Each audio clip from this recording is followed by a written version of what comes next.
Maintenant que le décor est posé, on peut passer au dévoilement de l'imposture de notre ami Ignace Isaac Yehuda Goldziher. Et malheureusement, malgré l'énormité de sa thèse, eh bien, elle a eu des émus dans la littérature arabo-musulmane, notamment chez des auteurs comme Ahmed Amin, l'auteur du livre Fajr al-Islam, et le docteur Mahmoud Abou Raya, l'auteur du livre Adwa à la Sunna. Et donc, on va commencer par lire des passages d'un livre. C'est une thèse, Mashari al-Yam, Mutarahat al-Ilmiyah wa Manhaj al-Salaf wa Masad al-Taraqi, des chercheurs Mohamed ibn Ibrahim al-Su'aidi, ou Saïdi, et le docteur Ali ibn Mohamed al-Imran, celui qui a contribué à la série de recensions des ouvrages d'Ibn al-Qayyim et d'Ibn Taymiyyah sous la supervision de Cheikh Bakr Abou Zayd. Et c'est prometteur de voir qu'il y a des chercheurs dans le monde musulman qui s'intéressent aux arguments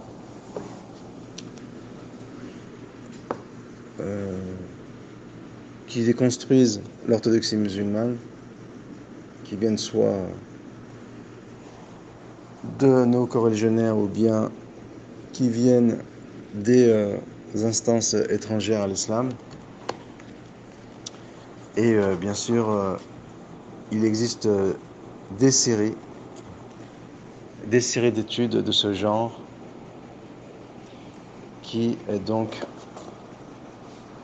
sont donc très prometteuses. On va commencer avec des narrations qui expriment quelle position avait Ali ibn Abi Talib dans le cœur de Muawiyah ibn Abi Sufyan. Mais avant cela, il faut savoir que le compagnon Muawiyah, eh bien, il y a deux grandes références musulmanes au sein des compagnons et de leurs successeurs directs qui ont rapporté ces hadiths, notamment Ibn Abbas, Jarir, An-Nu'man, Ibn Bashir, et voici pour les compagnons, et parmi leurs successeurs directs, Ibn al-Musayyib, Urwa ibn Zubayr, Ibn Sirin, etc., etc. Et donc, Ibn Kathir rapporte une narration selon Abu Muslim al-Khawlani et d'autres. Ils sont rentrés chez Muawiyah pour lui poser la question: est-ce que tu rivalises? Est-ce que tu es dans la rivalité avec Ali ou bien es-tu comme lui?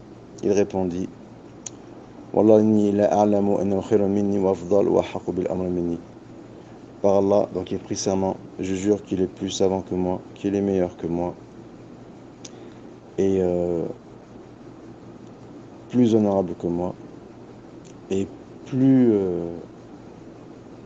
il est plus légitime que moi pour prendre les rênes de l'autorité. Ce même Ibn Kathir rapporte une narration selon Jarir ibn Abd al-Hamid ibn al-Mughira, قال: lorsque l'annonce de la mort de Ali fut, ou lorsque Muawiyah apprit la mort de Ali, il se mit à pleurer, et sa femme lui posa la question: tu pleures alors que tu as été son adversaire? Il répondit: malheur à toi. Non, c'est une expression bien sûr. Tu n'as pas conscience de ce que les gens viennent de perdre en matière d'honorabilité, de savoir et de science. Donc il fallait en savoir au droit canonique.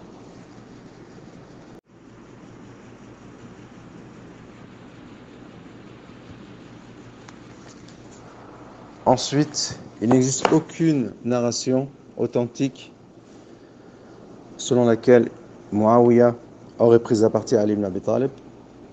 Donc, comme le confirme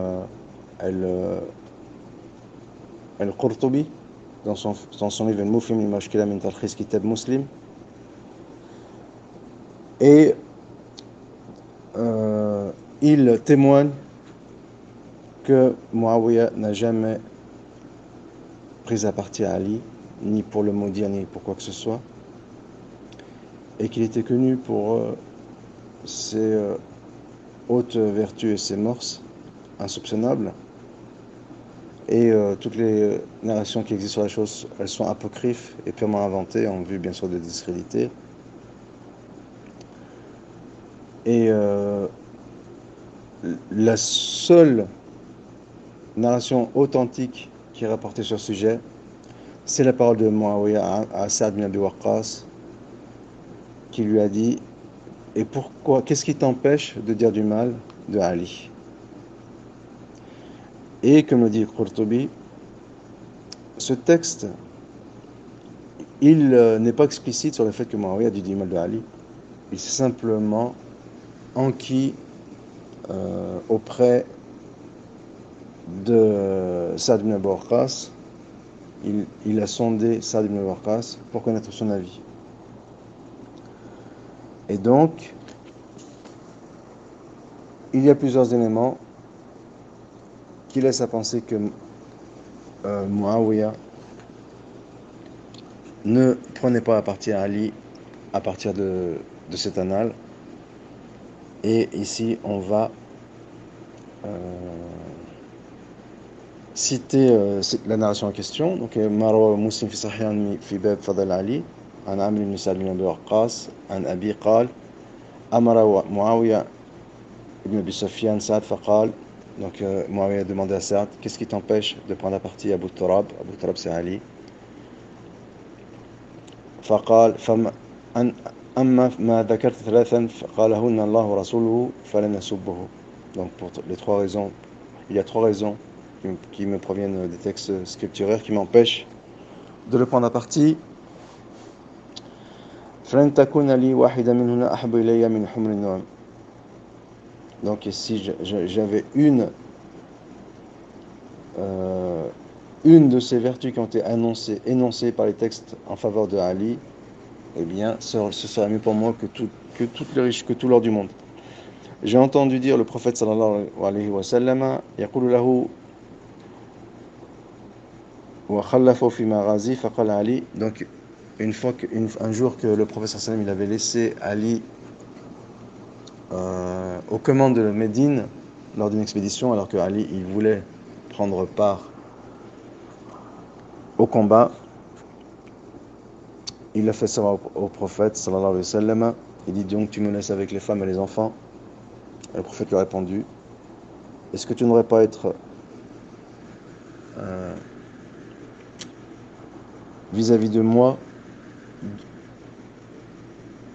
ne voudrais-tu pas avoir le même rang vis-à-vis de moi qu'avait Aaron vis-à-vis de Moïse, Aaron vis-à-vis de Moussa, sauf qu'après moi il n'y aura pas de prophétie?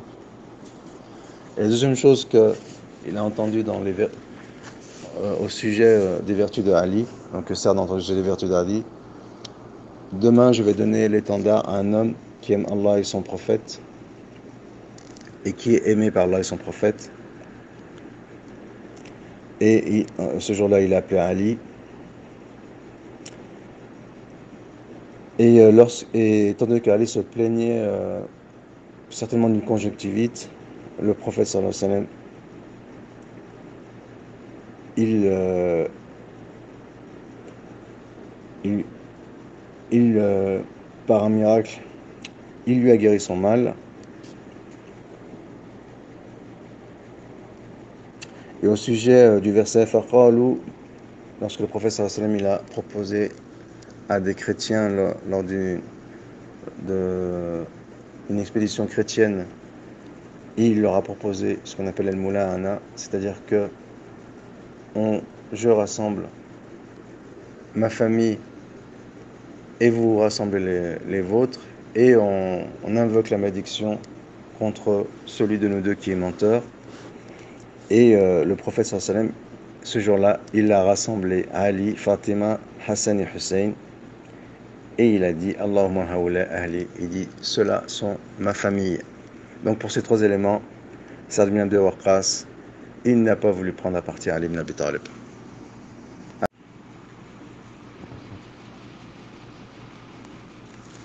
Et lorsque Saad a informé Muawiyah de la chose, il ne s'est pas vexé plus que ça.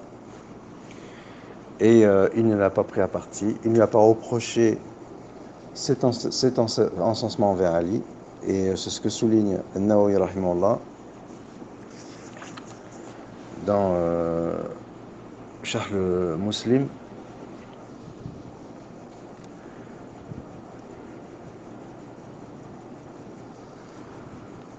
Et donc,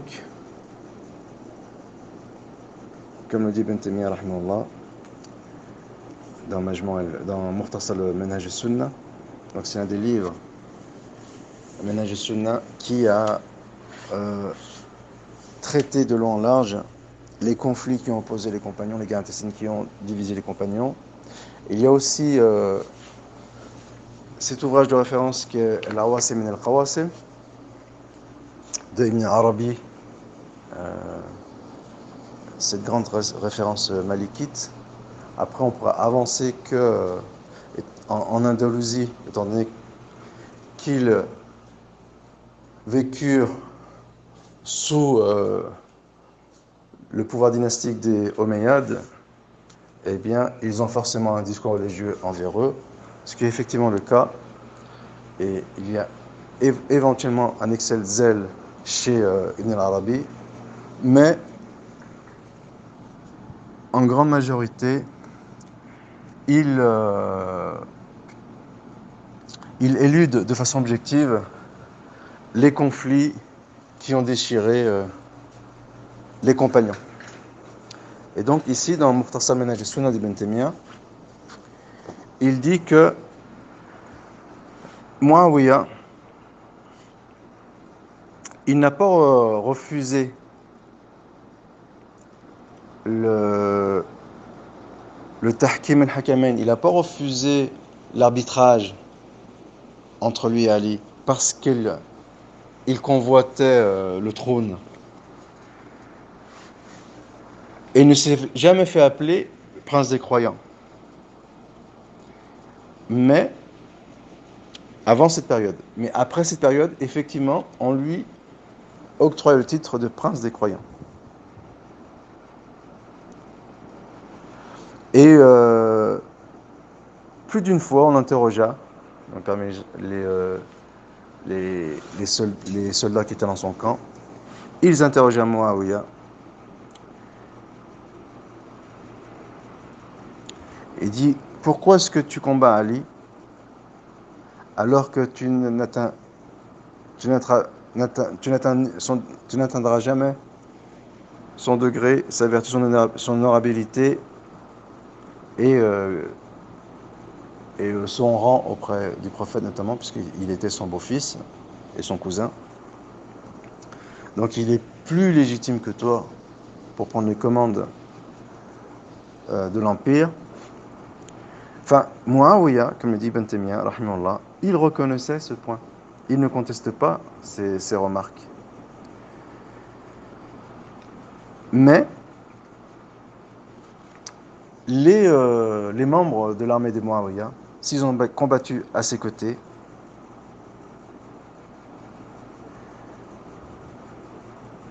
c'est parce qu'ils étaient convaincus que dans l'armée, dans le camp opposé, il y avait les assassins de Othman. C'était donc leur seule motivation, en sachant que bien sûr il y a eu beaucoup de nouvelles colportées qui étaient fausses. Donc c'est un procédé qu'on retrouvera même lors de la Révolution française. Donc on avait parlé de Janus Frey. Eh bien, des personnes mal intentionnées, des conspirateurs mal intentionnés comme Ardal ibn Sabah, ils colportaient des fausses nouvelles, et notamment qui attisaient la haine dans les deux camps. Donc c'est une méthode bien connue notamment chez les sionistes. Et bien sûr, même s'ils n'en sont pas les seuls, mais c'est juste pour préciser la chose. Et en fait, la seule raison qui ont poussé les combattants dans les rangs de Muawiyah à s'opposer à l'armée de Ali, c'est parce qu'ils avaient la ferme conviction qu'il y avait dans ces rangs les assassins de Othman. Et il est très facile de penser que Ali les couvrait, même si ce n'est pas le cas, bien sûr, on l'a expliqué. Et si on ajoute à cela les fausses rumeurs propagées, eh bien on obtient malheureusement ce qui s'est passé.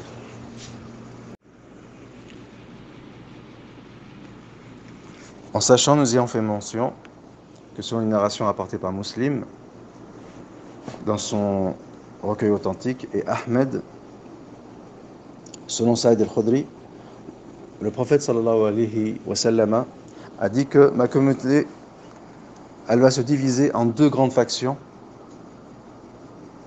donc qui vont être mêlées à des guerres intestines, et desquelles vont sortir des insurgés, donc les Khawarij, et la faction qui est la plus proche de la vérité, elle va combattre ces insurgés. Et bien sûr, celui qui prendra l'initiative de combattre les Kharijites, c'est Ali ibn Abi Talib, ce qui montre qu'il est le plus proche de la vérité. Mais on voit ici que la vérité, elle est répandue dans les deux camps. Et d'ailleurs, nombreux sont savants qui ont souligné que la position la plus saine lors de ces conflits, de ces guerres intestines et de cette fitna, eh bien, c'était la neutralité. Et c'est une position qui a été épousée par un grand nombre de compagnons.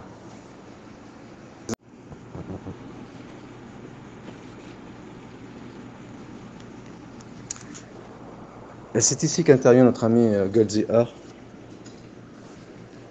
lui à qui valut le titre du père de l'orientalisme scientifique. Il faudrait plutôt dire le père de l'islamophobie scientifique, ou pour reprendre les termes de Michel Orcel, le père, enfin, non pas le père, mais ses propos, ils portent sur l'islamophobie savante, qui proviennent des milieux chercheurs chrétiens, orientalistes chrétiens, notamment catholiques, et comme par un phénomène psychologique, donc d'inversion accusatoire, ils projettent sur les musulmans leur propre tare, et qui est que leurs écrits n'ont pas été conservés. Et c'est exactement ce à quoi fait allusion Michel Orcel, donc ce n'est pas le témoignage d'un musulman. Et donc, là où intervient Goldziher, c'est qu'il rapporte une annale apocryphe, donc, dans la continuité des rationalistes mu'tazilites et des chiites duodécimains, selon laquelle Muawiyah awsa al-Mughira ibn Shu'ba qailan, donc Muawiyah aurait recommandé à Mughira ibn Shu'ba la tumhil wa anta subu aliyan, et dit n'hésite pas à proférer des insultes contre Ali, wa anta tatlub rahma li Uthman, et d'implorer la miséricorde en faveur de Othman, de Uthman, et de prendre à partie les compagnons de Ali, et de wa an tattahida min ahadithihim, et de tattahida, et donc ils vont parler ici de tattahida min ahadithihim, wa an tamdah ashab Uthman wa an tuqribuhum wa tasma' ilayhim. Il dit il faut rejeter les hadiths qui viennent de chez Ali, du camp de Ali, et que tu fasses les éloges des compagnons de Uthman, que tu leur approches et que tu les écoutes. Donc cette version ou cette narration a été évoquée par Goldziher pour bien sûr selon lui, démontrer que les Bani Omeyyades, que les Omeyyades ont fabriqué le corpus du hadith. Alors, cette narration a été rapportée par Tabari. Et voici le terme exact. وَلَا تُحْشِمْ مَنْ شَتَمَ عَلِي وَذُرِّيَّتِهِ وَتَرَحَمَ عَلَى عُثْمَانَ والاستغفار له والعيب على أصحاب علي والإقصاء لهم وترك الاستماع منهم وإطراء شيعة عثمان والإدناء إليهم والاستماع إليهم. Ici, Goldziher a tout simplement trafiqué le texte, il a tout simplement manipulé le texte pour faire donner l'illusion que Muawiyah, il disait qu'il fallait rejeter les hadiths venant du camp de Ali, alors que le terme n'est pas وَأَنْ تَضْطَهِدَ مِنْ أَحَادِثِهِمْ, c'est le terme exact, c'est al-iqsa'u lahum. Et que veut dire al-iqsa'u lahum? C'est-à-dire que tu ne dois pas leur adresser la parole, tu ne dois pas tu dois les rejeter, les refouler. Et lui, Goldziher, il a changé la phrase pour dire tu dois rejeter leur hadith. Et ça, bien sûr, c'est une pure falsification venant du summum de l'objectivité et de l'investigation moderne. On continue.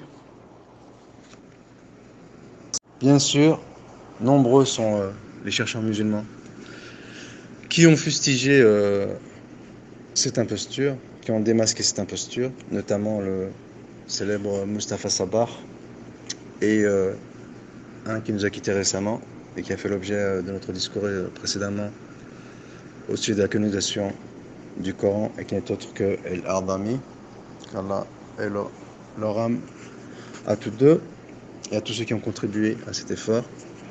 Et donc, malgré que Goldziher, Ignace,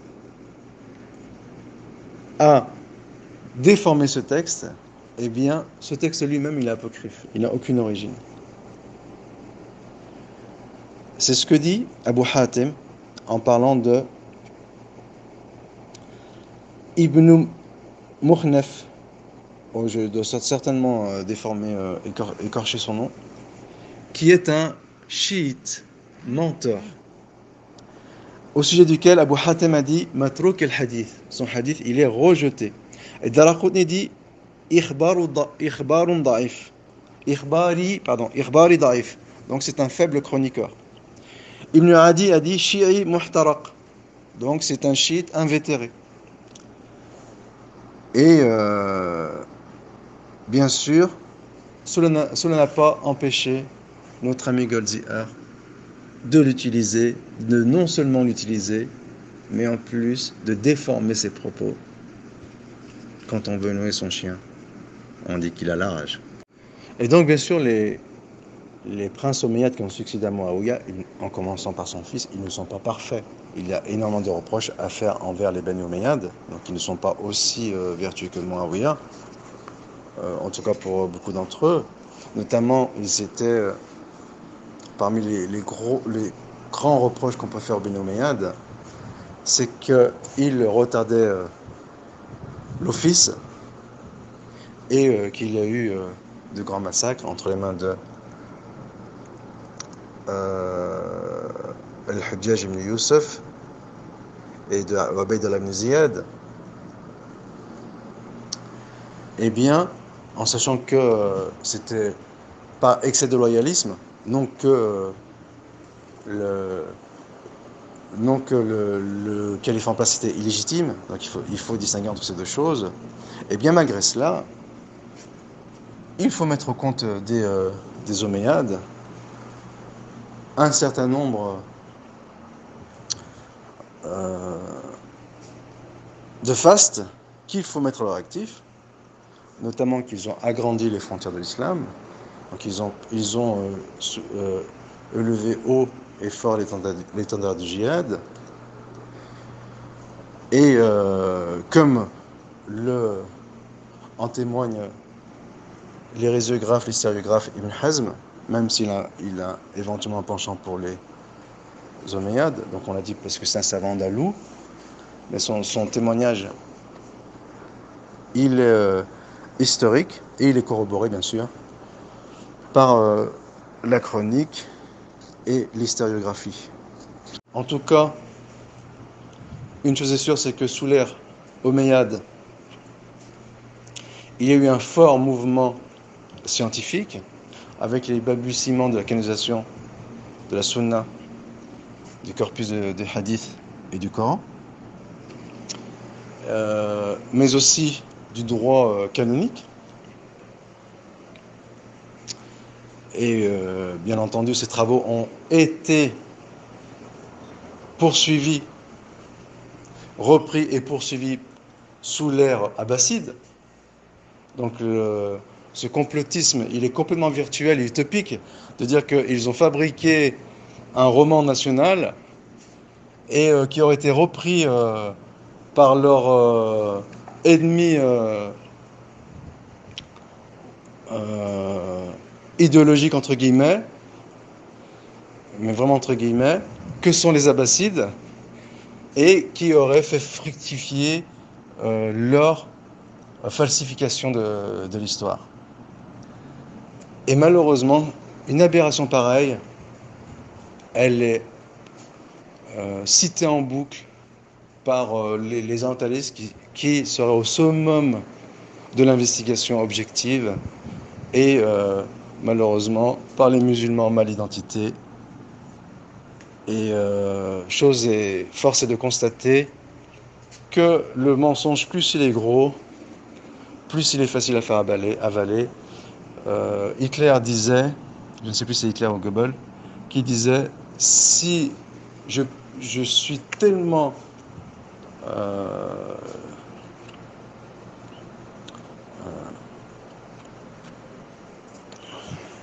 j'ai une emprise telle sur les foules que je pourrais leur faire gueuber qu'il y a un éléphant rose au-dessus de leur tête. Eh bien, c'est exactement ce à quoi nous assistons ici, en faisant état d'un complot qui, dans les faits, est impossible, alors que ce sont les mêmes qui, aujourd'hui, ils tirent un portrait ridicule des complotistes, alors que matériellement, il est beaucoup plus facile d'envisager que les attentats du 11 septembre, par exemple, sont les faits des services secrets et de l'état profond des différentes grandes puissances. Il est beaucoup plus facile à mettre en place l'attentat du 11 septembre que de mettre en place, dans des périodes troubles, un roman national et qui sera cultivé par son ennemi du moment ou son ennemi viscéral, ce qui dans les faits est impossible. Et donc, concernant les savants sous l'ère omeyyade, contrairement à l'idée reçue, eh bien, ils contestaient les faux pas de leurs dirigeants. Ils veillaient à la morale publique, et comme le dit Rachid Rida dans son exégèse, donc selon les annales authentiques, eh bien, les compagnons et leurs successeurs directs, ils procédaient, ils réprimandaient les dirigeants omeyyades sur les exactions dont ils étaient auteurs. Les textes, les recueils notamment de Bukhari, de Muslim, ils rapportent un certain nombre de narrations qui mettent en exergue la position de certains compagnons et de certains de leurs successeurs directs à l'encontre des dirigeants omeyyades. Et cette chose, elle est connue, et elle est tellement connue qu'il est étonnant d'en faire fi. Et notamment, pour faire court, cette narration rapportée par Bukhari, عن عمرو بن يحيى عن سعيد بن عمرو ibn Saïd قال أخبرني جدي, donc son père, كنت جالسا مع أبي هريرة, donc on parle ici d'Abu Huraira, qui fait l'objet bien sûr d'une campagne de dénigrement bien sûr des rationalistes, des chiites, et cela va de soi, dans leur lignée, au sein de leurs émules, les orientalistes, les réformistes et éventuellement les progressistes. Eh bien, ici, c'est justement l'un des textes qui alimente leur vue. كنت جالسا مع أبي هريرة في مسجد النبي صلى الله عليه وسلم في المدينة. Donc j'étais assis dans la mosquée du prophète avec Muawiya. ومعنا مروان. Donc Marwan, c'est un dirigeant omeyyade, un émir omeyyade. قال أبو هريرة سمعت الصادق المصدوق يقول. Donc j'ai entendu celui dont les informations sont incontestables ou infaillibles. هلك أمتي على يدي غلمة من قريش. Donc ma communauté va périr entre les mains des émirs jeunes et insouciants. فقال أبا سعيد قد ذهب ما تعلم ما أعلم والله خير مما لا أعلم. فقال إن الناس لم يكونوا يجلسون لنا. Pardon. وفي رواية غلمة السفهاء. Donc ici insensé.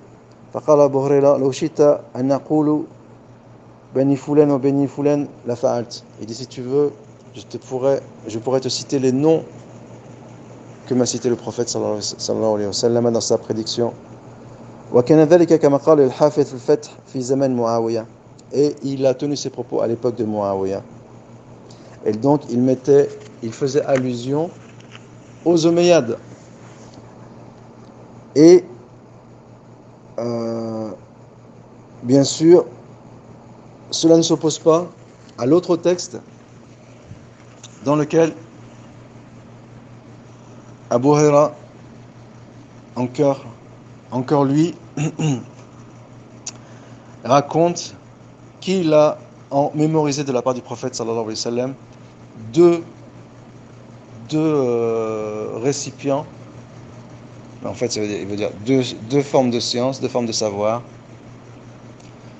Il dit l'un d'entre eux, je l'ai propagé, et l'autre, si je l'avais fait, eh bien, on m'aurait tranché la gorge. Bien sûr, ce texte pose problème et alimente en apparence les détracteurs omeyyades, sauf que ici, il veut dire tout simplement qu'il a propagé le savoir et qu'il s'est retenu de propager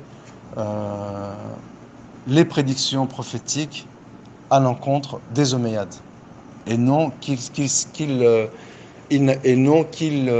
a occulté ou qu'il a caché le savoir religieux. Cette vision est complètement aberrante. Bien sûr, ce même Abu Huraira, il connaissait la menace qui planait sur celui qui cachait le savoir et qui le gardait caché et qui se le réservait pour lui-même. Donc Abu Huraira, il avait conscience de ces textes, il n'allait pas cacher le savoir religieux, mais il a simplement caché.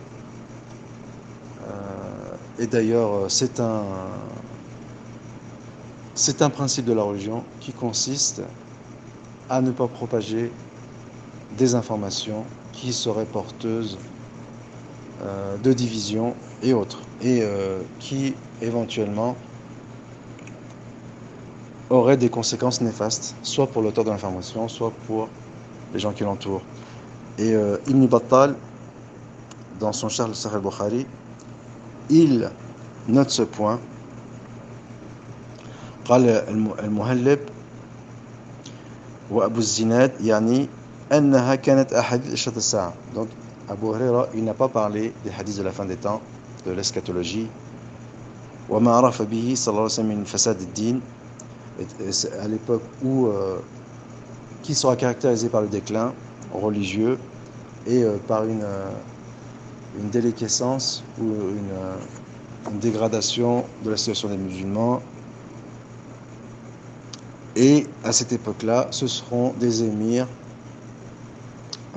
jeunes et insensés qui prendront les rênes du pouvoir et qui seront des Mécois Qurayshites. Et Abu Huraira, il n'a pas voulu donner les noms de ces émirs-là. Et pourtant, le prophète sallallahu alayhi wa sallam, il lui avait fait une liste de ces émirs en question. Et Ibn al-Jawzi, dans Kashf al-Mushkil min Hadith al-Sahihayn, il se charge de répondre à la problématique sur laquelle Abu Huraira a caché le savoir. Mais en fait, il ne cache pas le savoir qui touche au droit canonique, mais il cache le savoir qui, on a dit, a lieu aux guerres intestines, et il y va de l'intérieur supérieur des musulmans, et pour sa propre sécurité, de garder en secret les noms des émirs que lui a mentionné le prophète sallallahu alayhi wa sallam. Il est également absurde, bien sûr, de supposer qu'Abu Huraira a caché les hadiths qui ont trait aux vertus des Abbassides, puisque Abu Huraira lui-même, il rapporte plusieurs textes dans lesquels le prophète sallallahu alayhi wa sallam, il fait les éloges de sa famille.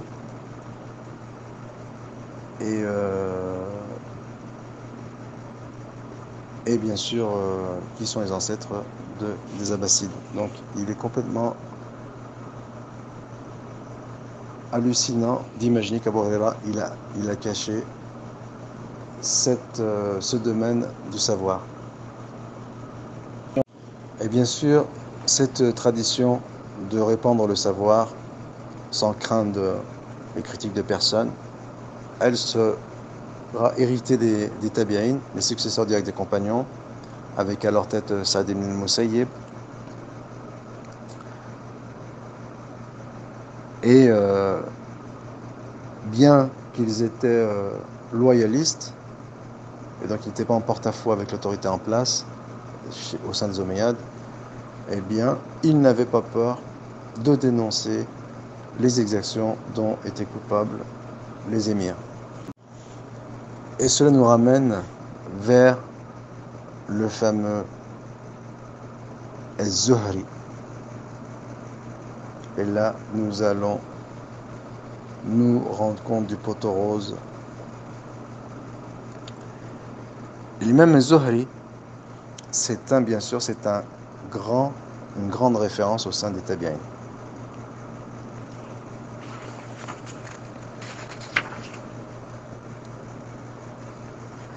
Et bien sûr, tout loyaliste qu'il était, Az-Zuhri, eh bien, il était en contact avec les dirigeants en place.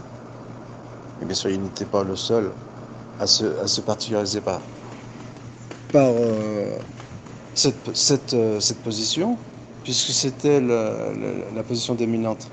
Après, il y a un débat autour, j'en ai parlé par le passé dans mes articles, au sujet de savoir s'il vaut mieux éviter les émirs ou bien les fréquenter en vue de les réformer. Il y a un débat sur la chose, mais celui qui les réforme et qui lui-même il est incorruptible, eh bien il n'y a aucun mal à le faire. Et une narration rapportée par Bukhari montre comment se comportait ce fameux Zuhri dans ses relations avec les émirs omeyyades. Donc, un Ma'mar, un Zuhri قال لي الوليد بن عبد الملك, donc un émir omeyyade,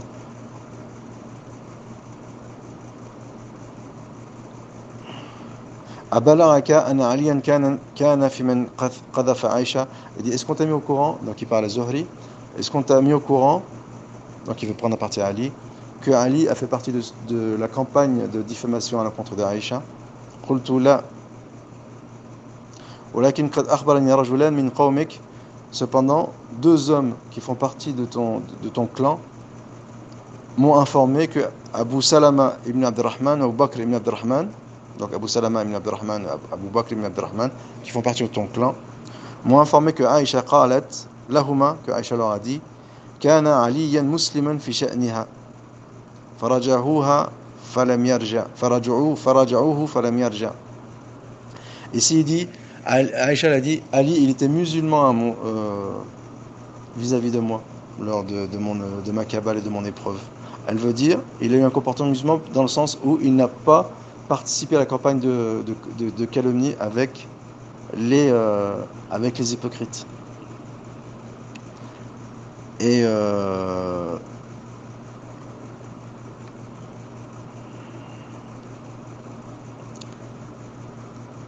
Et bien sûr,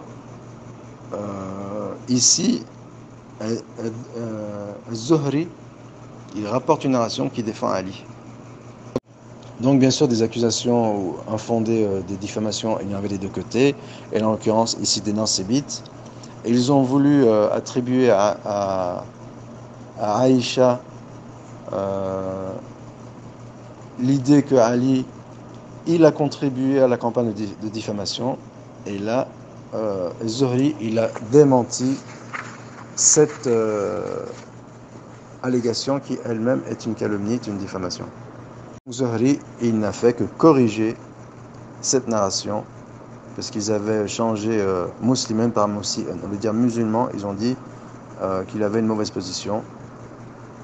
Et Zuhri, il a corrigé cette narration. Et là, notre ami Goldziher rentre à nouveau en scène. Donc bien sûr pour discréditer Zuhri, comme il a essayé de discréditer Abu Huraira. Et bien sûr, malheureusement, il a des émules aujourd'hui. Dans le monde francophone, on le voit avec Islam ibn Ahmed. Il est possible qu'Am Hanifi, du fait qu'il s'est mis en PLS, il n'a pas eu le temps de concrétiser cette démarche. Ou en tout cas, il y en avait les prémices dans son discours.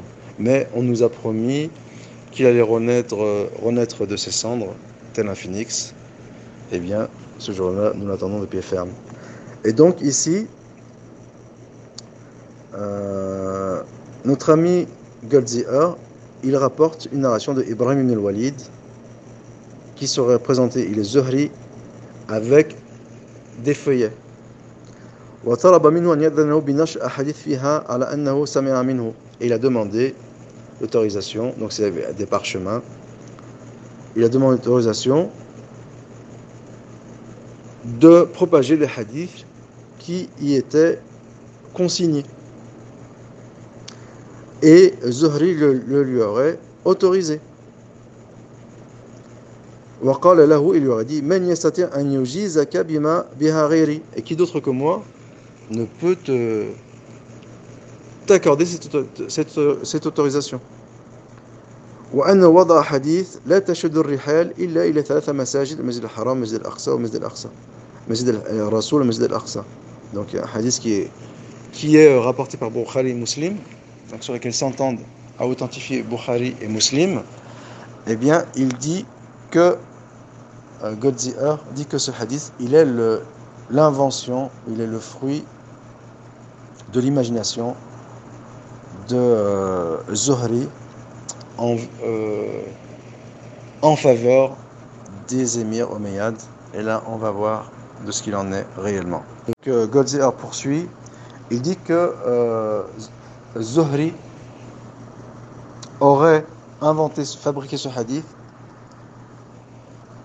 à l'époque du conflit qui opposait Ibn Zubayr à Abd al-Malik Ibn Marwan. Donc Abd al-Malik, il était dans le Shem, et Ibn Zubayr il était à la Mecque, et Abd al-Malik il aurait voulu attirer l'attention des pèlerins pour qu'ils se rendent au Shem et qu'ils n'aillent plus à la Mecque, là où régnait Abdullah ibn Zubayr, et il aurait demandé à Zuhri de fabriquer un hadith allant dans ce sens. Et là nous allons déconstruire, nous allons démystifier ce discours qui est d'une aberrance sans nom, mais qui malheureusement a des émules dans les plus grandes instances orientaliste française, notamment chez François Desroches, comme nous allons le montrer dans un petit moment.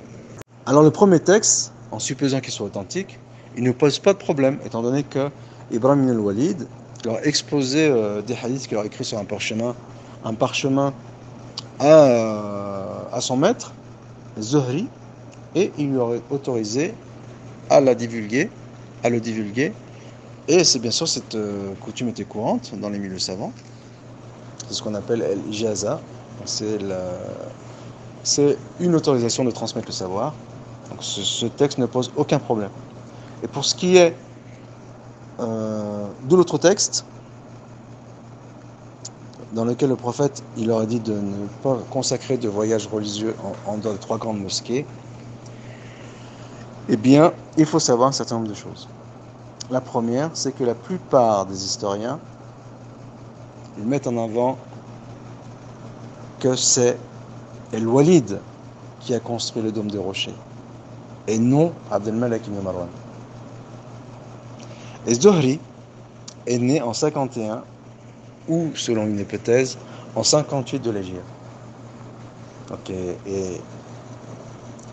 Et Abdallah ibn Zubayr fut assassiné en 73 de l'Hégire. Donc à cette époque, Zuhri, il avait 15 ans, ou selon l'autre hypothèse, 22 ans. Et donc il était trop jeune pour prétendre être la référence qu'il sera un peu plus tard au sein des musulmans. Ça, c'est un premier point. Le second point, c'est que ce fameux Zuhri, il rencontrera Abd al-Malik des années plus tard, après l'assassinat d'Ibn Zubayr. Donc, comme le notifie l'historiographe al-Dhahabi, عن الليث بن سعد أنه قال قدم ابن شهاب على عبد الملك سنة 82. Donc Ibn Shihab il a rencontré Abd al-Malik en 82 de l'Hégire.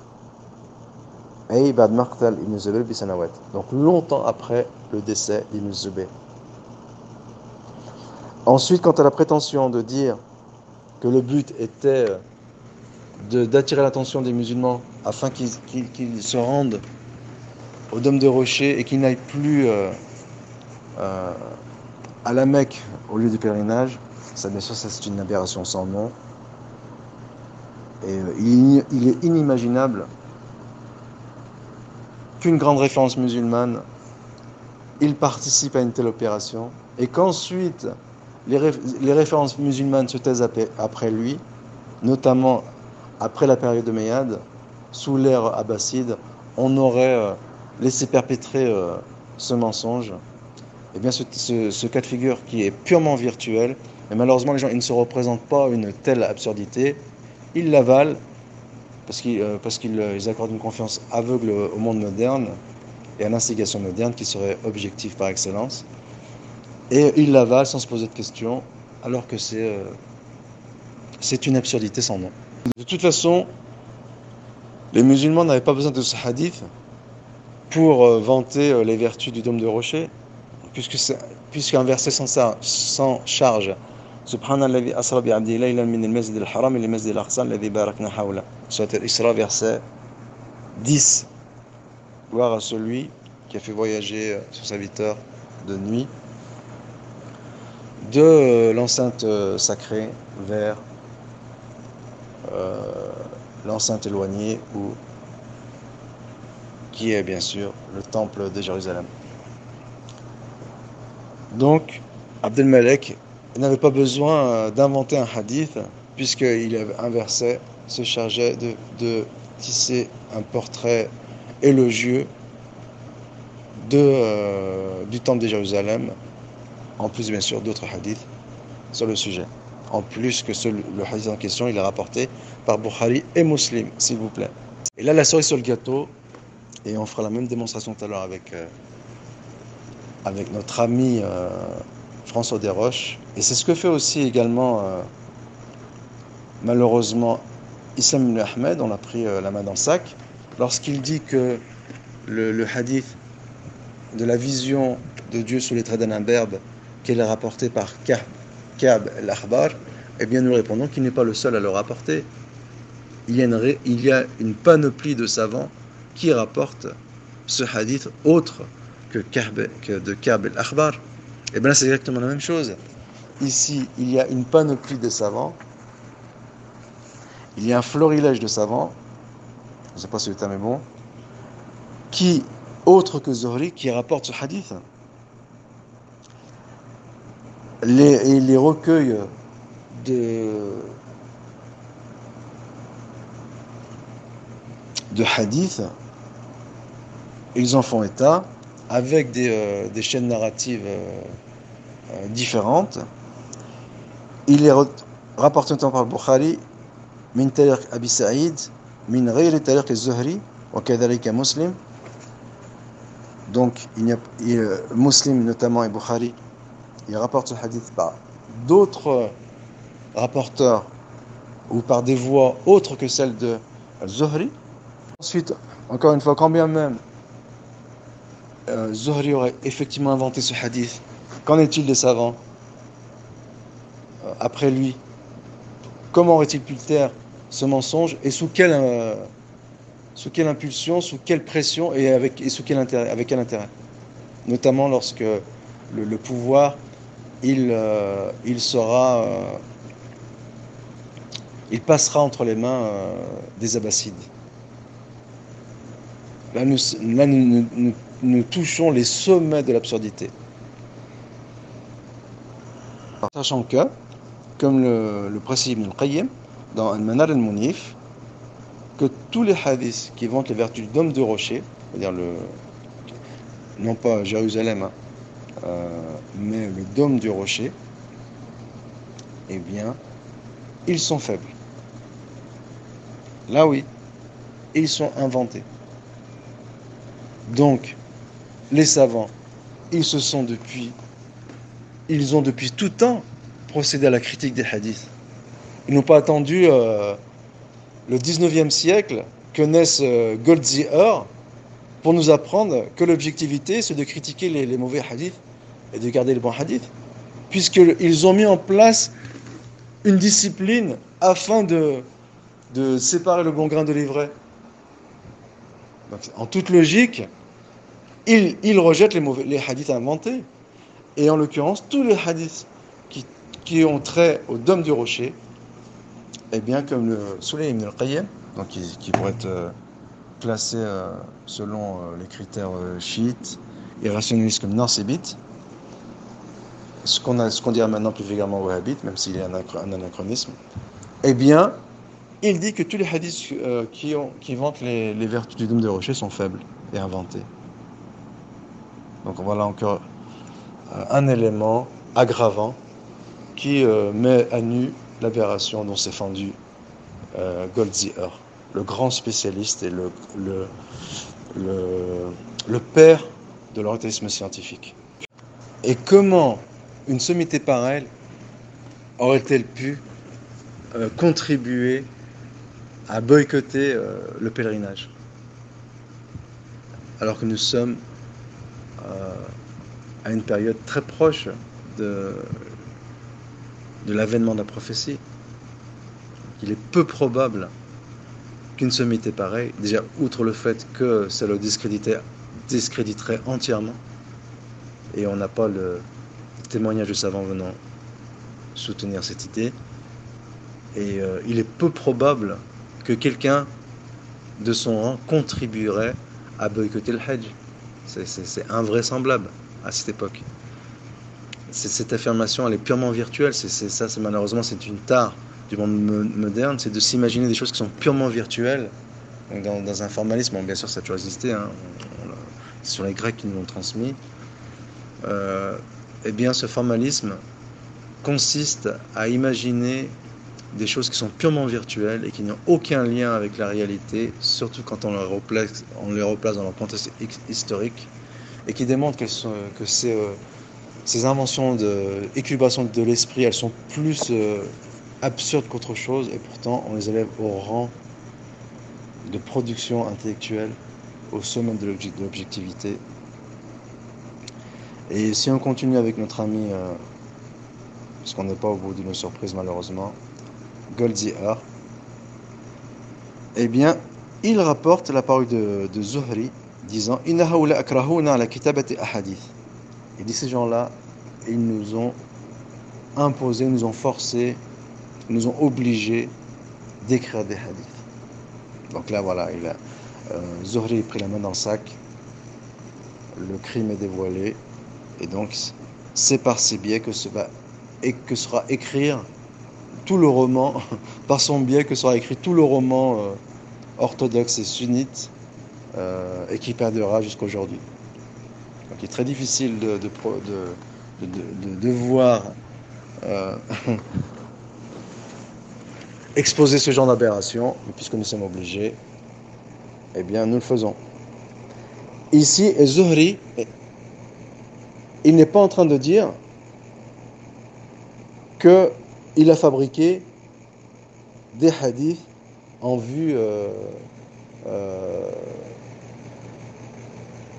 par complaisance envers les autorités en place, omeyyades en place. Il n'est pas en train de dire ça du tout, mais absolument pas du tout même. Eh bien, alors que cette hypothèse elle est érigée au rang de vérité absolue, eh bien, si on revient au texte original, nous voyons que Zuhri, comme beaucoup d'autres savants, ils interdisaient de retranscrire le hadith. Mais lorsqu'ils interdisaient de retranscrire le hadith, ce n'est pas à des fins conspirationnistes, mais tout simplement c'était pour encourager les gens à mémoriser, donc à entretenir cette transmission orale, et ce qui en soit louable, mais de toute façon, tôt ou tard, il fallait passer à l'écriture, et déjà, l'écriture existait déjà, ça c'est certain, on écrivait déjà le hadith, déjà à l'époque du prophète, donc les savants ont parlé de ce domaine. Quand est-ce qu'on a commencé à écrire le hadith, quand est-ce que la chose s'est développée? Donc les savants ont écrit ça depuis longtemps, ils n'ont pas attendu les orientalistes pour en faire même une discipline concernant l'écriture du hadith, ses modalités, sa déontologie, et ainsi de suite. Et donc, Zuhri, il interdisait d'écrire le hadith. Et donc l'une de ses motivations, elle était noble et pédagogique, c'était pour empêcher que les gens ils s'en remettent aux Écritures et qu'ils, par ce confort, ils aient la fainéantise de mémoriser. Et c'est exactement le même phénomène qu'ont connu les adolescents dans les années 50-60, même les enfants dans les écoles, où les enseignants et les maîtres interdisaient la calculatrice. Donc ce n'est pas à des fins complotistes, c'est justement pour les obliger à faire des calculs par eux-mêmes. Là, c'est exactement la même chose. Et donc, lorsque Hicham, donc un émir omeyyade, donc il faut pas l'imaginer avec des grandes dents et une cape noire, il a insisté auprès de Zuhri pour qu'il écrive des hadiths. Mais ici, c'est en vue de codifier le corpus du hadith. Donc ici, on est dans une pleine phase de codification, de canonisation du hadith. Donc, cette démarche, elle est louable. Mais malheureusement, on en fait, on la dépeint de façon inversée. Donc il a insisté, Hicham, donc l'émir omeyyade, pour que Zuhri, il écrive des hadiths pour son fils, afin de mettre son fils à l'épreuve. Donc cette ambition en elle-même, elle est louable, même si elle n'entre pas spécifiquement dans la volonté de codifier le hadith, mais il y avait un mouvement d'ensemble qui consistait à codifier, à canoniser le hadith. Eh bien, il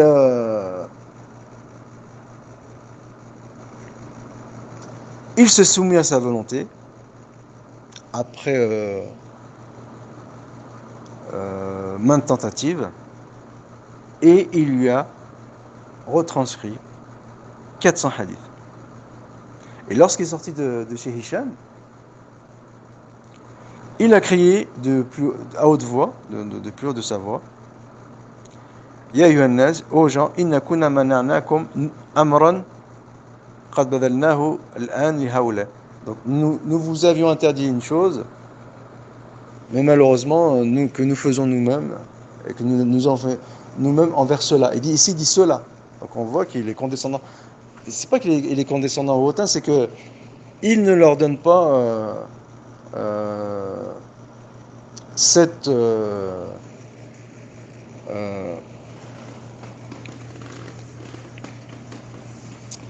c'est cette description obséquieuse que l'on accorde aux, euh, aux personnes régnantes. Donc on voit qu'ici il n'est pas sous leur pression. Il le dit à haute voix. Donc il est ici de la part de personne.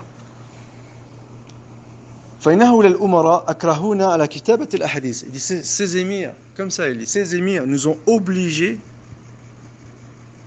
de leur écrire des hadiths. فتعالوا حتى أحدثكم بها. Alors venez que je vous les transmette, vous les rapporte.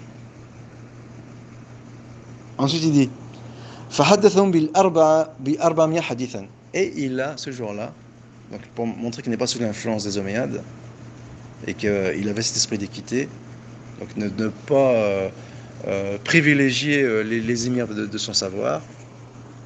Il a pour compenser cela, le fait aussi qu'il avait interdit aux gens d'écrire des hadiths, eh bien il leur a fait rapporter 400 hadiths, et c'était un sacré cadeau à l'époque, mais bien sûr il faut replacer les choses dans le contexte historique. Donc le passage exact c'est أكرهونا على كتابة أحاديث رسول الله صلى الله عليه وسلم بعد أن كنا نمتنع من ذلك. Et donc ce terme, ils nous ont obligés, imposés d'écrire. Mais c'est pas obligé dans le sens impérieux, hein. C'est obligé à force d'insister. Voilà. Et cette narration a été rapportée par Ibn Sa'd, par Khatib, Ibn Asakir, Dhahabi et d'autres. Et ce qui démontre que c'est ou ce qui met encore plus en lumière la volonté de Zuhri, c'est la version de Darimi, qui est rapportée avec une chaîne authentique, au sujet du code de la parole de Zuhri, كنا نكره كتابة العلم حتى أكرهنا عليه سلطان. Donc on arborait, ou en fait on n'aimait pas, plus dans ce sens-là, écrire le savoir jusqu'à ce que les sultans nous l'ont obligé. Donc, et après cela, puisque nous, on l'a écrit pour les sultans, et donc là on voit bien son objectivité, son équité, et aussi son impartialité et son incorruptibilité. Donc, puisqu'ils nous ont obligés à le faire pour eux, on va le faire pour vous aussi. Il dit donc depuis ce jour, on ne l'a plus interdit pour les autres, puisque lui l'a fait pour les Omeyyades. Donc on voit bien ici l'impartialité et l'incorruptibilité. ويدلك على مبلغ ديانة هذا الإمام وأنه خرس في نشر العلم حيث لا يرضى أن يبذل للأمراء ما يمنعهم من عامة الناس. Mais qu'est-ce que nous a fait notre ami orientaliste, le père de l'orientalisme moderne, scientifique, pardon. En fait, il n'a fait qu'intellectualiser la propagande malhonnête. En fait, c'est la malhonnêteté scientifique ou la propagande scientifique sous le couvert de l'intégrité intellectuelle. Alors que la personne intègre dans ce débat, c'est bien Zuhri. Et alors, qu'est-ce que nous a pondu Gold Zihar, la référence incontournable et consacrée? Et on voit bien que ces intentions haineuses, ici, il les dévoile au grand jour, c'est qu'il a enlevé le lem ta'rif, donc on va expliquer, de manière à changer complètement le sens de la phrase et par là même les intentions de Zuhri. Donc, qu'est-ce qu'il dit? Il dit أنهم أكرهون على وضع أحاديث من عندنا ننسبها إلى رسول الله. Ils nous ont obligés de fabriquer des hadiths. Au début, c'était إن كنا نمنع من ذلك فعن pardon.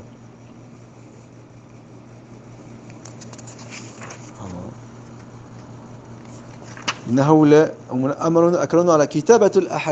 nous ont obligés d'écrire l'ahadith. Et là, il dit quoi? Puisque dans le métarif, ils nous ont obligés d'écrire des hadiths. Ici, dans le sens d'inventer des hadiths. Donc, il change complètement la phrase de Zuhri au niveau de sens, mais il l'a fait matériellement. C'est qu'il a enlevé le lem ta'rif. C'est une pure falsification, ce qui est une pure manipulation, ce qui aujourd'hui, à notre époque, vaudrait les foudres des milieux universitaires. Mais malheureusement, notre ami, il est élevé au pinacle et cela conduit à des conclusions complètement aberrantes puisqu'elles proviennent d'un noyau qui est complètement ridicule. Eh bien, et c'est ce que va nous faire le très sérieux François Desroches, comme nous allons le voir. Donc nous allons finir notre démonstration en faisant un petit historique sur les étapes de l'écriture des hadiths.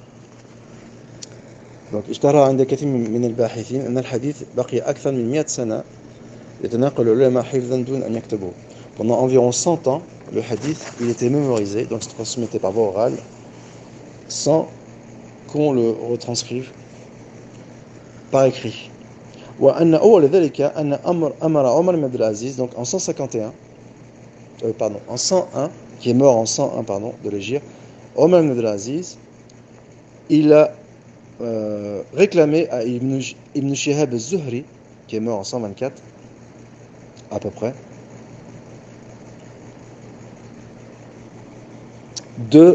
d'écrire le hadith. Donc comme il explique cette démarche, Al-Khatib al-Baghdad dans son livre Taqid al-Ilm.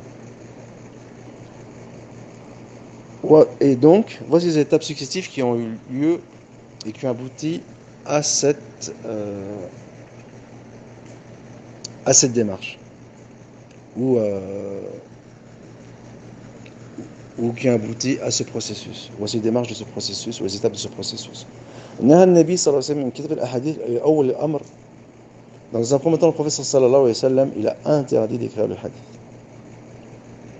Deuxièmement, donc deuxième étape, وجد الكتابة في زمن النبي, mais malgré cela, il y a eu des écritures de hadith à l'époque du prophète. Donc il faut conjuguer entre les deux choses, puisqu'elles ne se contredisent pas.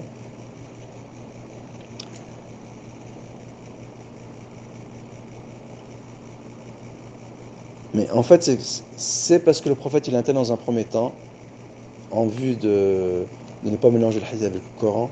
Et une fois que la chose, elle a été,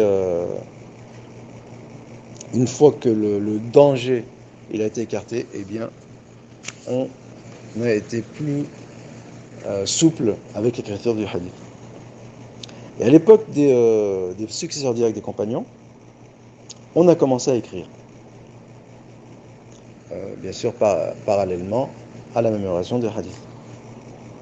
Et qui était bien sûr prédominante. La mémoration était prédominante par rapport à l'écriture.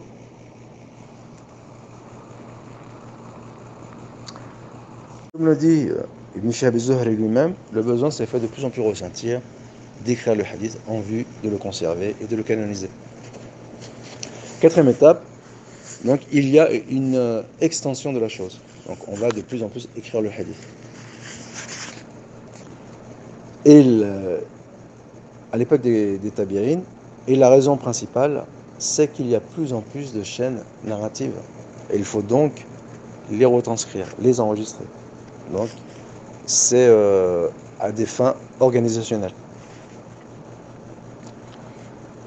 Et, comme le dit Ibn Shihab az-Zuhri lui-même, l'autre raison, c'est que dans cette période commence l'émission, ou l'initiation, ou en tout cas l'infiltration de textes inventés et fabriqués.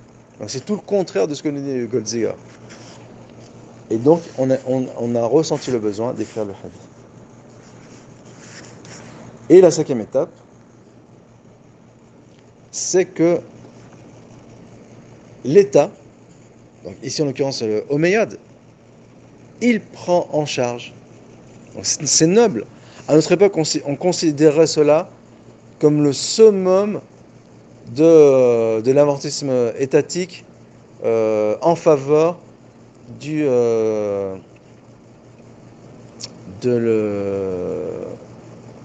on pourrait dire ça, de la révolution culturelle, ou en faveur de la promotion de la culture et du savoir universel. C'est ce qu'on dira aujourd'hui. Donc, Omar ibn Abdelaziz, il prend l'initiative en tant que détenteur du pouvoir dans les plus hautes sphères étatiques de l'époque, en tant que décideur suprême, il a décidé de procéder à la canonisation du hadith. Et cette initiative, elle est louable, elle est même au summum de l'initiative louable. Et donc la chronique a enregistré les détails de cette initiative. Et Ibn Shihab az-Zuhri lui-même, il en fait état. Il disait Amarna Omar ibn Abdelaziz bijam as-sunan fakatabnaha daftaran daftaran fab'atha ila kulli ardin lahu alayha sultan daftar. Donc il nous a demandé de faire des compilations de hadith. Donc cette initiative elle est extraordinaire. Et donc on a écrit des registres et ils ont été distribués et répandus à travers le royaume. Donc cette initiative elle est extraordinaire. C'est tout le contraire de ce que dépeint notre ami Goldziher. Et là, en l'occurrence, c'est un émir omeyyade, Omar ibn Abdelaziz. ويمكن أن يوصف في هذا التدوين استقصاء شامل أما يطلق التدوين فقد كان قبل ذلك كما سبق. Donc ici, il a ce recensement, on va dire, c'était un recensement exhaustif, alors que par le passé, il était plutôt partiel. On va dire partiel, périodique. Plutôt, on va dire qu'il était partiel, voilà. Et là, il devient systématique. C'est-à-dire qu'on procède au recensement, à la canonisation du corpus du hadith, sous Omar ibn Abdelaziz. Bien sûr, sixième étape, c'est que cette initiative elle a été entreprise en grande partie avant la mort du calife Omar ibn Abdelaziz. Donc, qui s'est chargé de son vivant de propager ces registres à travers le royaume. Et ici, il a posé la première pierre de la canonisation, ou en tout cas la pierre principale de la canonisation du hadith. Donc c'est sous les Omeyyades. Et là, il faut mettre ça du côté de leur faste, et non pas du côté de leurs méfaits.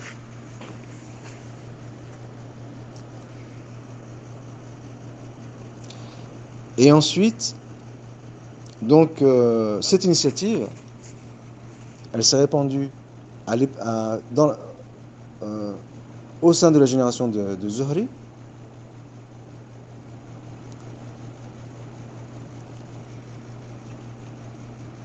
Pardon.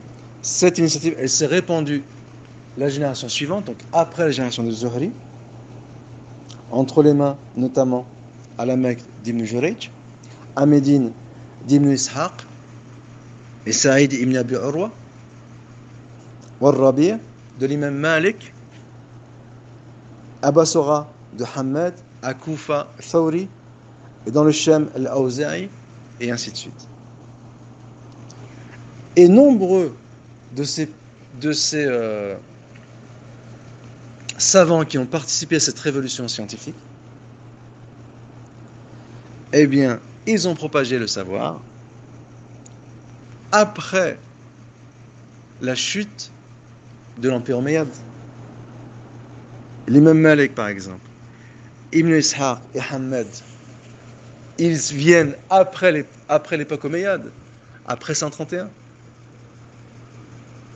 Donc, elles sont où les élucubrations de notre ami Goldziher? Elles n'ont aucune réalité palpable. Ce sont que des élucubrations intellectuelles et virtuelles. Et c'est bien sûr, c'est un symptôme, malheureusement, du monde moderne qui se veut matérialiste et rationnel.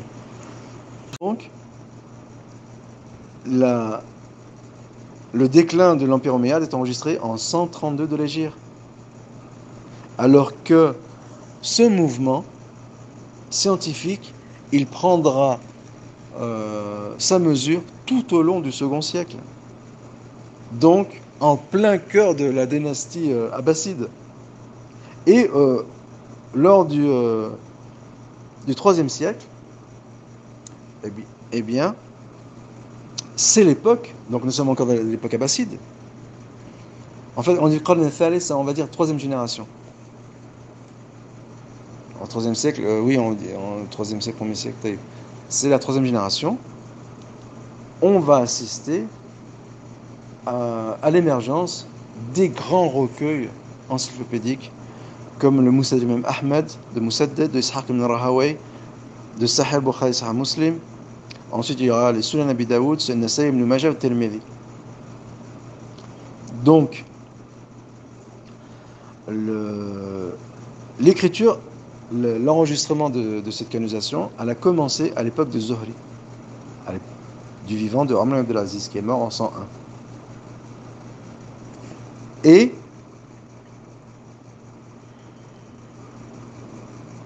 donc, il est peu probable, surtout venant de la part de quelqu'un comme Omar ibn Abdelaziz, qu'il laisse faire sous sa tutelle et au sein de son royaume par des éléments ou par certains de ce sujet,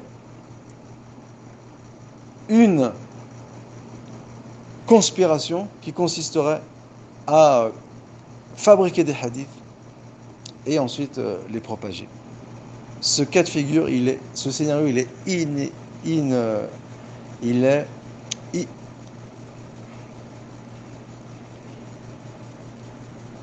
ce cas de figure, il est inimaginable.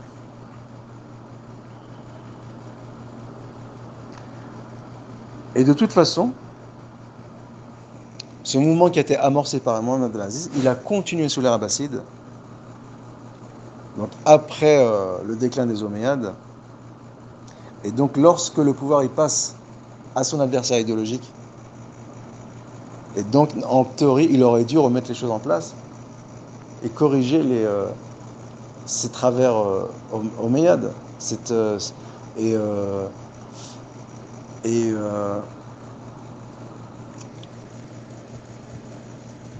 Faire échouer le complot omeyyade. C'est ce qu'auraient dû faire en priorité les Abbassides.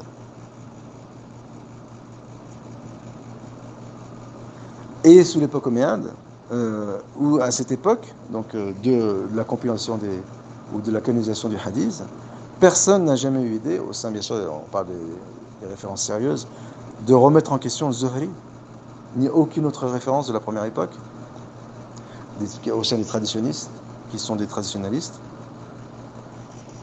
Non seulement les savants sous l'ère abbasside, ils ont validé ce phénomène qui a été amorcé à l'époque omeyyade, mais ils l'ont soutenu, ils l'ont poursuivi, ils l'ont parachevé, et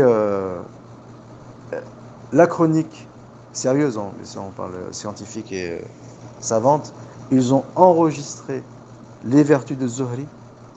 Donc ils ont mis en avant sa crédibilité, son rang, ses vertus, ses mérites. Et il n'était venu à l'idée des personnes, parmi les grandes références, de remettre en question sa crédibilité. Donc on voit bien qu'ici, notre ami Goldziher, aussi érudit soit-il, et perspicace et objectif, eh bien, il s'accroche à l'étoile d'araignée. Et malgré tout, cela fait vendre. Et il a fait avaler des couleuvres à des gens extrêmement intelligents. À l'image, notamment malheureusement, de François Desroches. Pour conclure, nous allons procéder à une étude de cas avec notre grand spécialiste, François Desroches, qui a gagné la faveur des musulmans, étant donné qu'il combat, oui, il réfute l'hypercritique. Après, c'est pas bien difficile, vu l'absurdité de la thèse. Donc, il en va de sa crédibilité que de s'innocenter de ses absurdités. Mais malgré cela, il a obtenu l'assentiment des musulmans parce qu'il reconnaît l'ancienneté de la canonisation du Coran. Et après, c'est pas difficile non plus, puisque de toute façon, le Coran est transmis oralement et que la preuve principale n'est pas l'écriture. Le support principal n'est pas l'écriture, mais la transmission orale. Ça, c'est une chose. Après, la seconde chose, c'est que de toute façon, le fait est indéniable aujourd'hui. On ne peut plus remettre en question la canonisation du Coran. C'est la raison pour laquelle on procède à une autre technique, puisqu'on ne peut plus fourvoyer la source ou remettre en question la source. On s'attaque aux proto-référentiels que sont les transmetteurs des sources scripturelles. Donc, pour remettre en question l'orthodoxie et l'orthopraxie et promouvoir le réformisme, eh bien, on jette le discrédit sur le proto-référentiel. Et malheureusement, l'orientaliste qui se veut objectif au sein de l'investigation intellectuelle et objective, François Desroches, aussi sincère et honnête soit-il, eh bien, il ne déroge pas à cette règle malheureuse. Non, de toute façon, c'est le but de l'orientalisme à la base, qui a des visées hégémoniques et impérialistes. Donc, quand bien même certains chercheurs étaient des passionnés, eh bien, il rentre dans un système qui, lui, il est motivé par des ambitions politiques et autres. Et en l'occurrence, ici, on va déconstruire l'approche de François Desroches concernant un texte rapporté par Zuhri et en définitive François Desroches, il se base sur les travaux de Goldziher, dont on a vu le sérieux, pour discréditer une narration de Zuhri, et il est tombé dans les mêmes travaux intellectuels que ce premier et dans lequel sont tombés avant lui les chiites, les rationalistes musulmans. Et on comprend mieux d'ailleurs pourquoi, d'où naît cette affinité entre le schisme ambiant. On le voit avec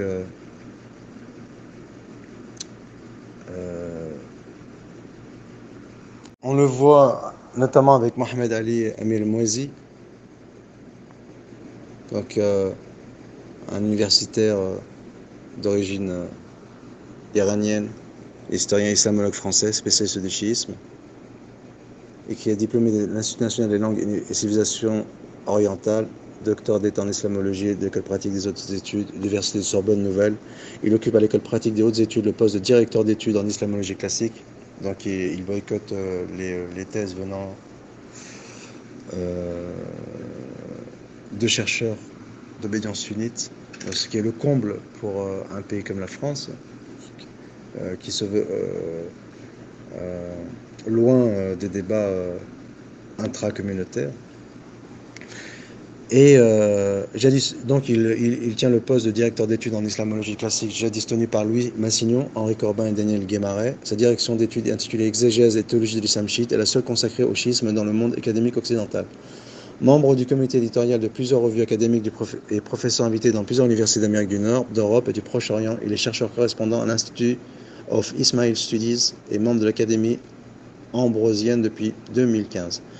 Il a reçu un certain nombre de distinctions, prix Pierre-Antoine Bernheim de l'Académie des inscriptions des belles-lettres, prix de la Fondazione Caricol en Italie, prix d'islamologie à New York, prix Lique de l'Institut de France en 2008, premier prix de la Fondation Mahvi à Genève en 1992. On comprend mieux ce lien, cette affinité entre le rationalisme d'une part et le schisme d'autre part, avec le monde occidental, dont j'en ai parlé par le passé. Pour ce qui est ici de la dimension intellectuelle, donc pour le rationalisme, pour le schisme, c'est plutôt une dimension émotionnelle, mais on le rentre dans la dimension intellectuelle parce qu'il va permettre de déconstruire la littérature sunnite.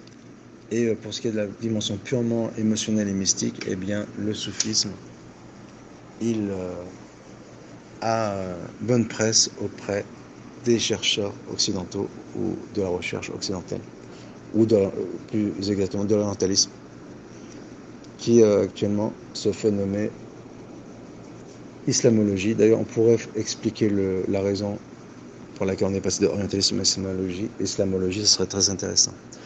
Donc, étude de cas, Alain Desroches. François Desroches. L'orientalisme reconnaît la réalité anthropologique de la narration communément transmise, donc par Bukhari et Muslim, notamment. Les réformistes déguisés, à l'image d'Islam ibn Ahmed et de son pieux élève Kam Hanifi, cachent mal leur malaise envers l'eschatologie islamique, notamment envers l'Antichrist, dont l'avènement est étroitement lié avec le retour de Christ, puisque lui-même se chargera de le terrasser. Ces tartuffes imposteurs, mal inspirés, sont confrontés à l'obstacle infranchissable de la valeur irréfutable de ces prophéties communément transmises.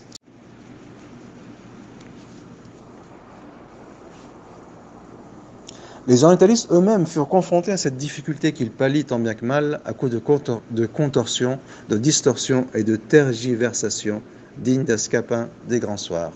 Pour l'anecdote, Kam Hanifi parle de distorsion linguistique pour Al-Wafa, alors que le comble, il n'est même pas arabophone, ou en tout cas il n'est pas un spécialiste de langue arabe. Il fait penser à toute proportion gardée à Guillaume Daille, qui se fend de thèses farfelues sur le Coran, alors qu'il sait à peine lire l'arabe. Et donc, parenthèse fermée, je vais en donner l'exemple ici avec la narration des 7 lettres, qui pose tant problème à un chercheur très sérieux en la personne de François Desroches. Il faut dire qu'il est tombé sur un os. Donc, pour parler de cette narration, le Coran fut révélé de 7 manières. Le chercheur Abdelaziz Qari a mené une étude exhaustive de ce hadith, tant au niveau de sa chaîne narrative que de sa signification dans les milieux spécialistes. Hadith al-Ahruf al-Saba, qui est le titre de cette étude, nous apprend en substance qu'il règne encore aujourd'hui une énorme énigme sur l'interprétation des 7 lectures. Mohamed Amin Chantriti, l'un des plus grands exégèses des temps modernes, fera l'aveu qu'il n'est jamais parvenu à la déchiffrer. C'est d'ailleurs paradoxalement la clé qui met à mal la thèse orientaliste, car pour jeter le discrédit sur ces 7 lettres, sur ces 7 lectures, il faut déjà savoir à quoi celles-ci correspondent. Ce qui en soi est un miracle. Pourtant, les islamologues nous ont habitués à inverser les rôles. Là où le Coran montre sa splendeur, ils y voient des failles. Une chose est sûre, est qu'ils sont passés maîtres dans l'art de la suspicion et des insufflations fallacieuses en vue de déstabiliser les musulmans les plus crédules. Ils savent incultes en la matière. L'autre volet de cette recherche porte sur l'analyse technique du texte en question. Il en ressort, mais est-ce étonnant, qu'il soit communément transmis et admis par les spécialistes. Celui-ci est répertorié par pratiquement tous les recueils de hadith. Il fut rapporté en effet par Bukhari, Muslim, Tirmidhi, Nasa'i dans son Sunan, mais aussi dans Amal al-Yawm wal-Layla, Abu Daoud, Malik, Ibn Hibban, Qasim ibn Sallam, Abu Daoud al-Tiyalisi, Ahmed, Abu Ya'la, Abd al-Razaq, Ibn Abi Shayba, Tabarani, Tahawi, avec de nombreuses versions dans Mushkat al-Athar, Tabari, Bayhaqi, al-Hakim. En outre, dans Fadal al-Qur'an, Ibn Kathir a enregistré ces différentes voix narratives et Ibn Hajar s'est chargé d'en faire l'explication, tout comme Ibn Qutayba et Daynouri. Il fut également l'objet d'une analyse approfondie de la part de Al-Ajli, Abu Shama et Ibn al-Jazari.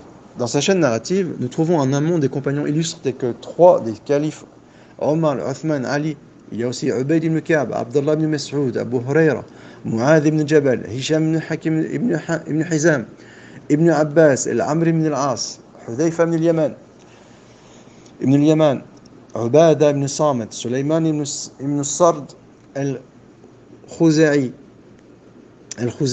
Abu Bakr al-Ansari, Abu Talha al-Ansari, Anas ibn Malik, comme le rapporte Ubay, Samura ibn Jandub, Abu Juhayb al-Ansari, Abdurrahman ibn Auf, et même une femme, Ayyub. Il fut rapporté également par l'intermédiaire d'Abdurrahman ibn al-Qari, al-Muswar ibn Makhrama, désolé ce que je les ai retranscrits en français, si on s'en tient à l'hypothèse qu'il compte parmi les compagnons. Nombreux sont les successeurs de la première génération et les grandes références de la religion qui ont narré ce hadith grâce à une multitude de voix et de chaînes narratives. La seule histoire qui opposa Omar à Hisham nous est parvenue grâce à 3 voix narratives. Ce point, à lui tout seul, démontre la thèse du spécialiste numéro 1 mondial de la colonisation du Coran, l'un venant de l'imam Mohammed ibn Shihab Zuhri, sur lequel François Desroches a jeté son dévolu, donc sur les traces de Goldziher, qu'il a entendu de Urwa ibn Zubayr, qu'il a lui-même entendu d'Abdurrahman ibn Abd al-Qari. Il a rapporté également d'après Ibn Shihab, selon l'imam Malik, selon Uqayr ibn Khalid, selon Ma'mar ibn Rashid al-Azdi, selon Yunus ibn Yazid, le captif de Muawiyah, Abdurrahman ibn Abd al-Aziz al-Ansari, Fulayh ibn Sulayman al-Khuza'i et Shu'aib ibn Abi Hamza. La seconde voie passe par Ishaq ibn Abdullah ibn Abi Talha, selon son père, selon son grand-père, selon Omar ibn al-Khattab. La dernière voie, qui elle est faible, part de Ubaydillah ibn Omar, selon Nafi', selon Ibn Omar, selon son père Omar. Al-Bukhari le fait remonter Abdurrahman ibn Abd al-Qari et Al-Miswar ibn Makhrama, pour lequel nous l'avons vu, son affiliation au compagnon est controversée, qui le rapporte directement d'Omar.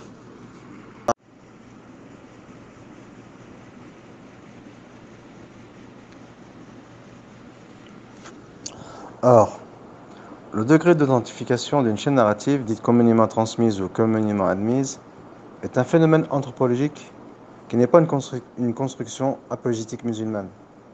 Les chercheurs de renom orientalistes le reconnaissent à demi-mot, notamment le grand spécialiste Harald Modsky, emboîtant le pas à François Desroches, qui tentera de noyer tant bien que mal le poisson après avoir reconnu que le communément transmis, à défaut d'être infaillible selon leur méthode, est tout au moins extrêmement solide.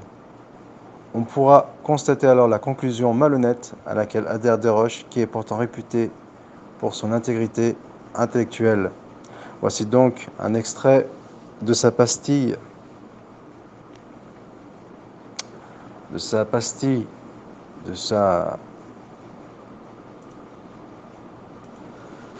pastiche ou postille,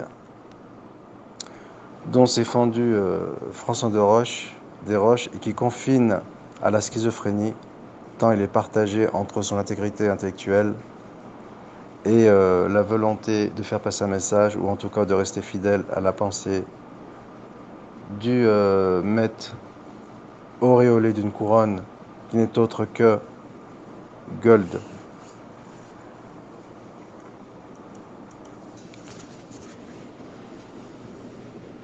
Goltitzer, j'arrive mal à prononcer, et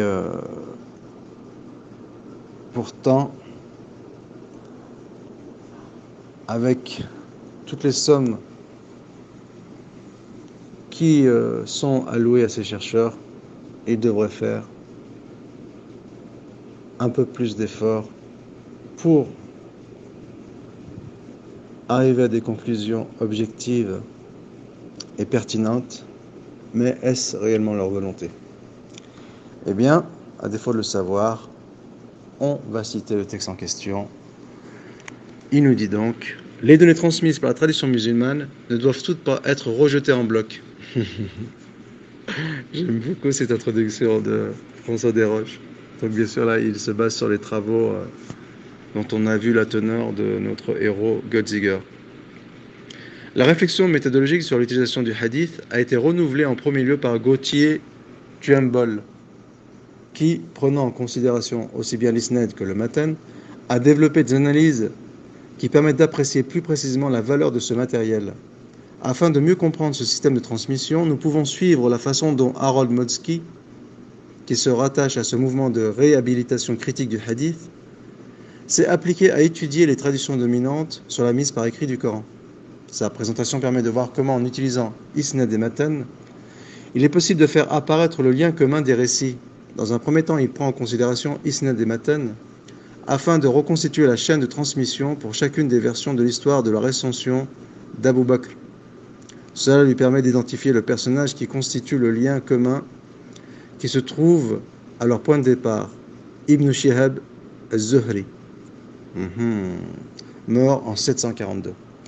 De lui dérivent 5 lignes de transmission, l'une d'entre elles correspondant à une œuvre dont l'auteur Moussa ibn Uqba, mort en 758, a recueilli la tradition relative à cette mise par écrit. Les autres œuvres sont plus tardives. La plus récente étant l'œuvre classique d'Al-Bukhari, mort en 870. Une présentation similaire peut être proposée pour le récit concernant la récension établie sous le règne de Uthman entre 644 et 656.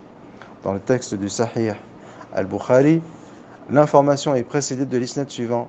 Moussa nous a rapporté d'après Ibrahim qui disait Ibn Shihab nous a rapporté qu'Anas ibn Malik qui avait rapporté ceci, suit le récit lui-même ou matan.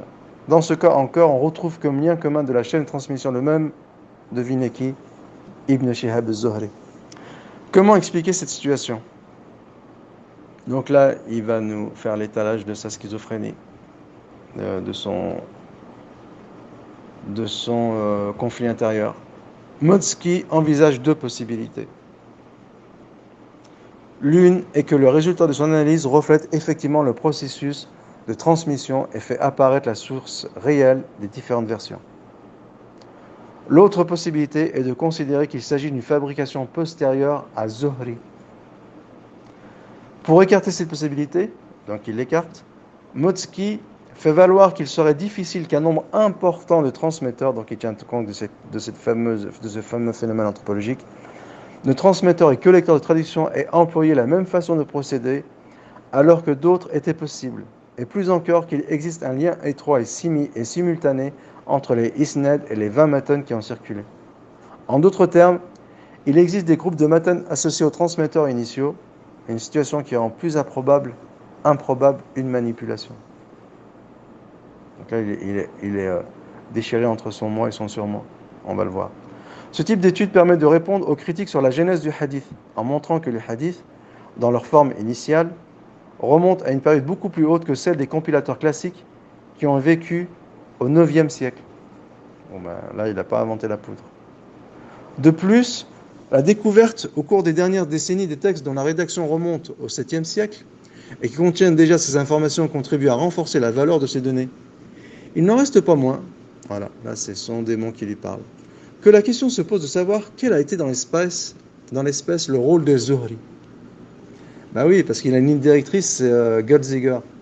J'arrive plus à prononcer son nom. Et je pense que ça va rester avec moi là pendant un moment.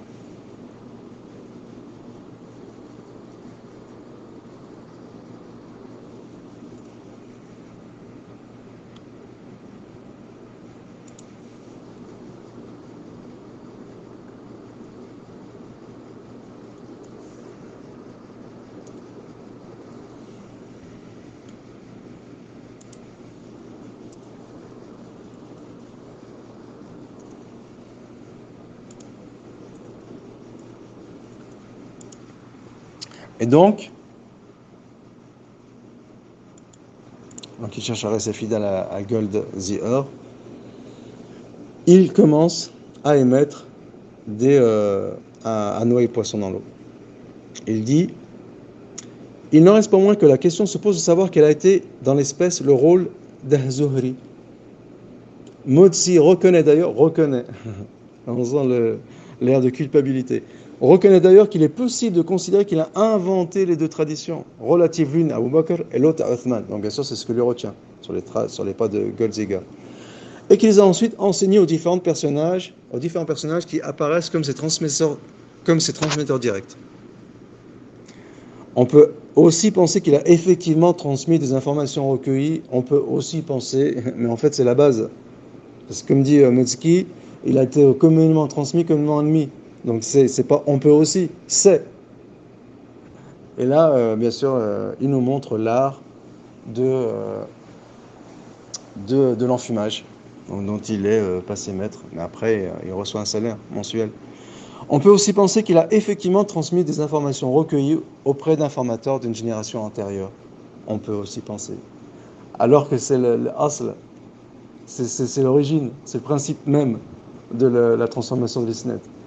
Motzki favorise le pauvre, la deuxième possibilité. Et il pense le pauvre. Il pense pouvoir en conclure. Quel dupe, quel naïf, ce pauvre Motzki, ce pauvre spécialiste. Que les deux récits circulaient déjà à la fin du VIe siècle, mais comme nous le verrons, il n'est pas totalement certain, donc nous le verrons. Donc c'est une chose qui est établie, qui est formelle. Il n'est pas totalement certain, c'est une chose qui est problématique. Là, vraiment, il jongle, il maîtrise l'art de la rhétorique. Et c'est le bon français qui ne fait pas forcément les gens honnêtes. Il n'est pas totalement certain que le récit d'Astoli ne soit pas le résultat sinon d'une falsification totale. Je n'irai pas aussi loin. Merci de cette faveur, François. Du moins d'une réécriture de l'histoire. Bien joué. On peut guère faire mieux en matière de tour de passe-passe et de sophisme. Il faudrait que Karim Hanifi en prenne la graine.